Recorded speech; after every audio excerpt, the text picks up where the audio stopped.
Ask away.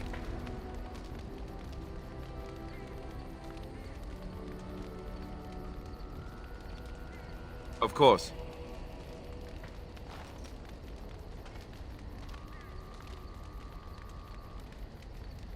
Such as they are. Just left? You mean just left for Eldon? I don't know. If there's an archdemon, however, we're supposed to be the only ones who can defeat it. And that means the blight will grow unchecked. Eventually, other Grey Wardens in Orlais and other lands would hear about it, and they would come to fight it, but they wouldn't come in time to save Ferelden. There's no way. I'm not going anywhere. About the Grey Wardens, anyhow. Fair enough. Ask away. Of course.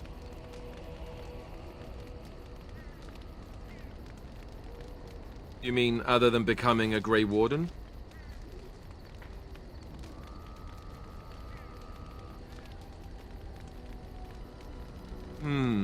You know, I asked Duncan this too, and all I got was, "You'll see."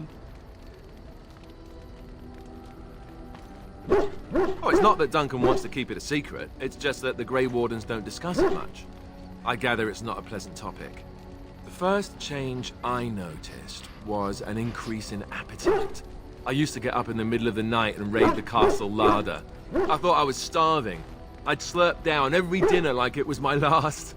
My face all covered in gravy. When I'd look up, the other Grey Wardens would stare, then laugh themselves to tears.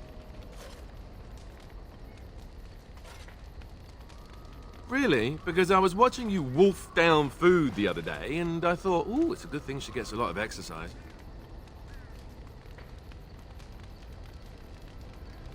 I suppose it could affect women differently from men. I'm never asked. Oh, and then there were the nightmares. Duncan said it was part of how we sense the Darkspawn. We tap into their, well, I don't know what you call it, their group mind. And when we sleep, it's even worse. You learn to block it out after a while, but at first it's hard. It's supposed to be worse for those who join during a blight. How is it for you? Some people never have much trouble, but that's rare. Others have trouble sleeping their entire life. They're just more sensitive, I suppose. Everyone ends up the same, though. Once you reach a certain age, the real nightmares come. That's how a Grey Warden knows his time has come. Oh, that's right. We never had time to tell you that part, did we? Well, in addition to all the other wonderful things about being a Grey Warden, you don't need to worry about dying from old age. You've got 30 years to live, give or take. The taint, it's a death sentence. Ultimately, your body won't be able to take it. When the time comes, most Grey Wardens go to Orzammar and die in battle rather than waiting. It's tradition.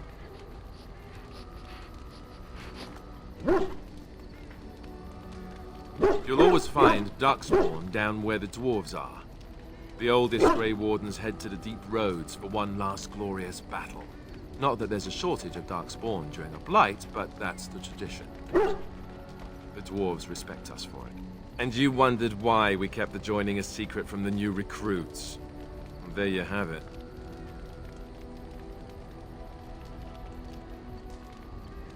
You know, Duncan, he started having the nightmares again. He told me that in private. He said it wouldn't be long before he'd go to Orzammar himself. I guess he got what he wanted. I just wish it had been something worthy of him.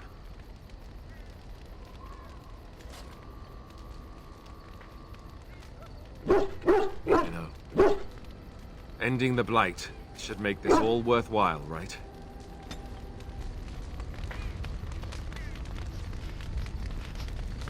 What's on your mind?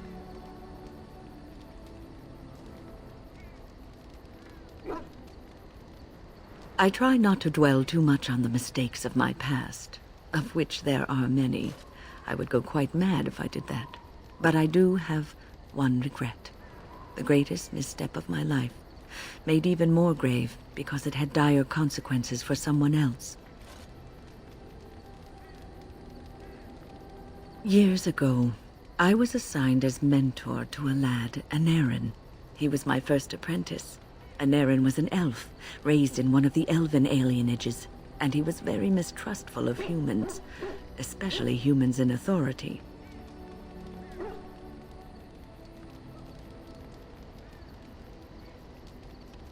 What Anarin needed was time. Time to get used to his new home, time to emerge from his shell, so we could build a rapport. I gave him no such time. I was young and arrogant. He is a mage, I thought. He needs to grow up and act like one. I expected too much from him too quickly.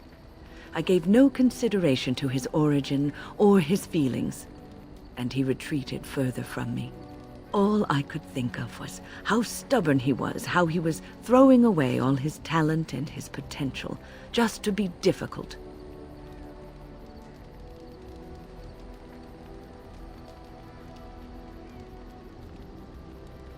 Oh, very much so. Sometimes I would catch him practicing on his own, but if I asked him to show me what he could do, he would freeze up or fumble terribly. You cannot plant crops in the cold, wintry ground. You cannot teach a student who is closed off and unresponsive. Patience is what is needed, and I learned that too late to help him. Anarin ran away from the circle one night. I had berated him over some trivial, ridiculous matter that I no longer remember. I drove him away because of something utterly unimportant. He was a child, 14 at the time of his leaving. They had his phylactery, and they hunted him down.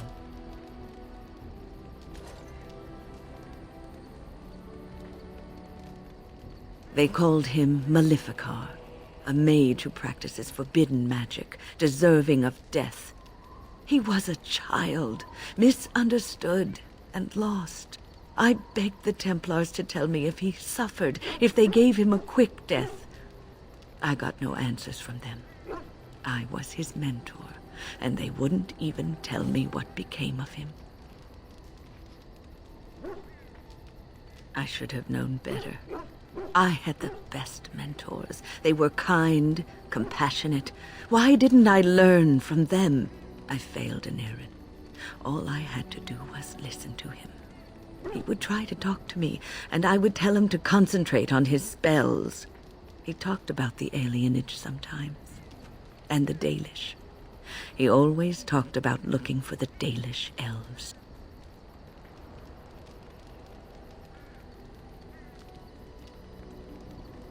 The Templars are well-trained and thorough. That he still lives, it would be a vain hope. The apprentices that came after Anarin benefited greatly from the lessons I learned from him.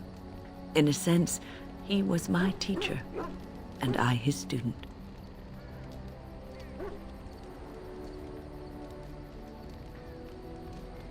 And there it is.